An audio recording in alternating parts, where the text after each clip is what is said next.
नमस्कार, राष्ट्रपोस्ट से मैं पवन केसवानी। 7 चरणों के लोकसभा चुनाव संपन्न होने के बाद एग्जिट पोल के नतीजे आने शुरू हो गए हैं।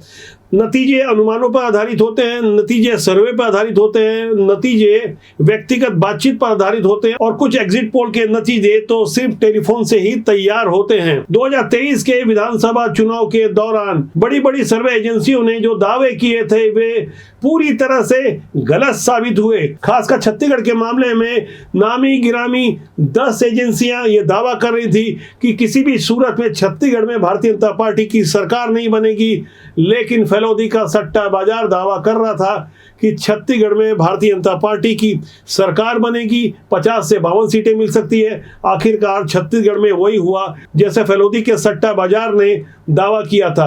राजस्थान के मामले में भी यही हुआ था। वहां दावा किया गया था कि 110 से लेकर 112 तक भारतीय जनता पार्टी को सीटें मिल सकती है।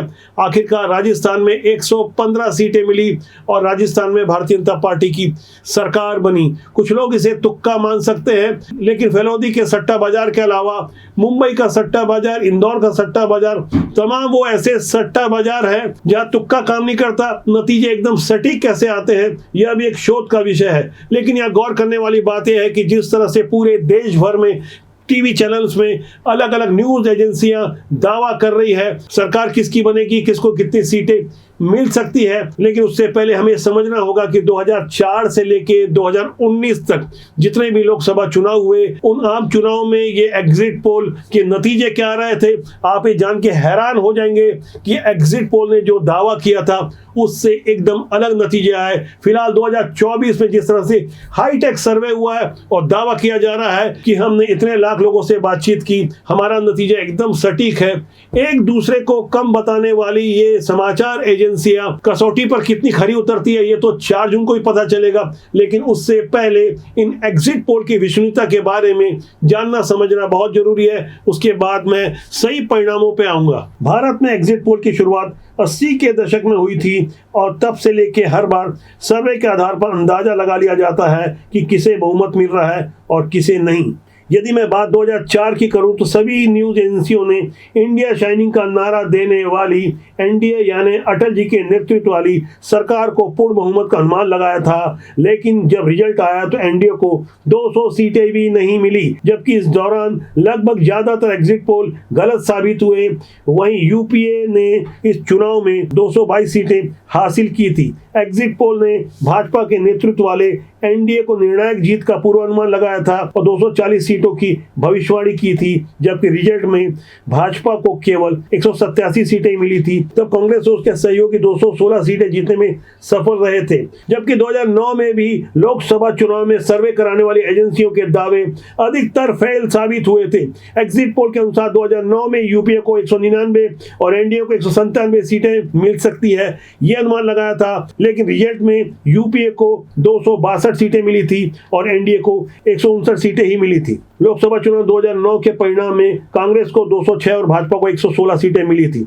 इसके बाद 2014 की जब से मोदी की शुरुआत हुई तब 2014 के लोकसभा चुनाव में कुछ एग्जिट पोल के दावे सही साबित हुए, लेकिन एक एजेंसी के अलावा किसी ने दावा नहीं किया था कि भाजपा को पूर्ण बहुमत मिलेगा। सर्वे एजेंसियों ने दावा किया था एनडीए 10 साल से सत्ता से बाहर करने में सफल होगी।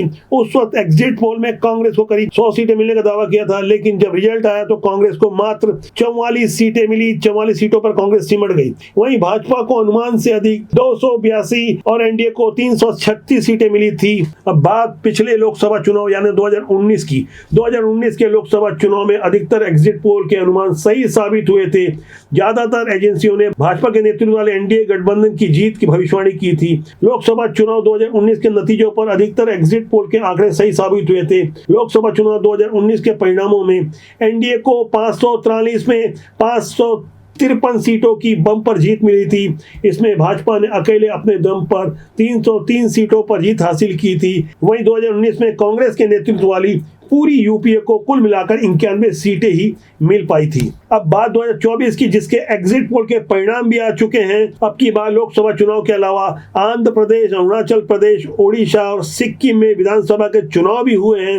एग्जिट पोल मतदान के बाद मतदान केंद्र के बाहर निकलते समय मतदाताओं द्वारा कही गई बातों पर आधारित एक पूर्वानुमान होता है, जिसमें Axis My India, Today Chanakya, IPSOS, C Voter, CSDS जैसी तमाम एजेंसियों ने एग्जिट पोल किया है, जिनके नतीजे आपके सामने हैं।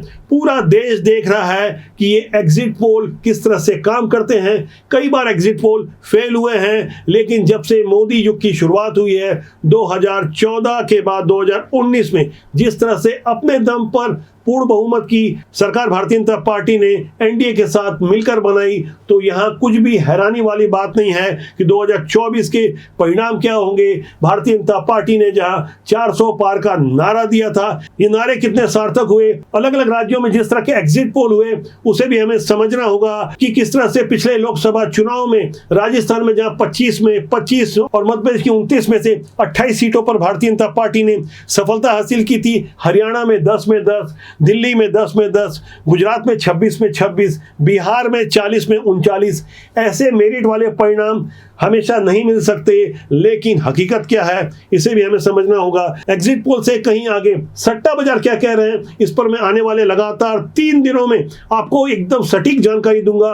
गौर करने वाली बात यह है कि कई हाई प्रोफाइल सीटों पर जहां देश की निगाह लगी हुई है, हमारी निगाह एकदम सटीक जानकारी पर लगी है। गौर करने वाली बात यह है कि 2023 के विधानसभा चुनाव में जब बड़ी बड़ी एजेंसियां दावा कर रही थी कि छत्तीसगढ़ में किसी भी सूरत में भाजपा की सरकार नहीं बनेगी, तब राष्ट्र बोर्ड ने लगातार 3 दिनों तक डंके की चोट पर दावा किया था कि भारतीय जनता पार्टी को छत्तीसगढ़ में 90 में से 52 सीटें मिल सकती है। आखिरकार छत्तीसगढ़ भारतीय जनता पार्टी की सरकार बनी, 54 सीटों पर सफलता हासिल हुई। हम कोई भविष्यवक्ता नहीं है, लेकिन जिस तरह के सर्वे के नतीजे आते हैं, हमारे भी तमाम सूत्र हैं। हम ढेर सारे वैज्ञानिक आधारों को अध्ययन करते हैं और समझने की कोशिश करते हैं कि आखिर नतीजों के आसपास क्या होने वाला है। राजबोध आपका तो जनमंच है, अब लगातार बने रहिए। आने वाले 2-3 दिनों में हम कुछ चौंकाने वाली बातें बताने जा रहे हैं। एग्जिट पोल से कहीं आगे सटीक नतीजों के करीब जाकर हम ढेर सारी जानकारी लेकर आपके साथ बने रहेंगे। राष्ट्रबोध आपका तो जनमंच है, मेरा आपसे आग्रह है कि इसे देखें, लाइक करें, शेयर करें। बहुत जल्द मैं कुछ बड़े खुलासे करने जाऊंगा। नमस्कार।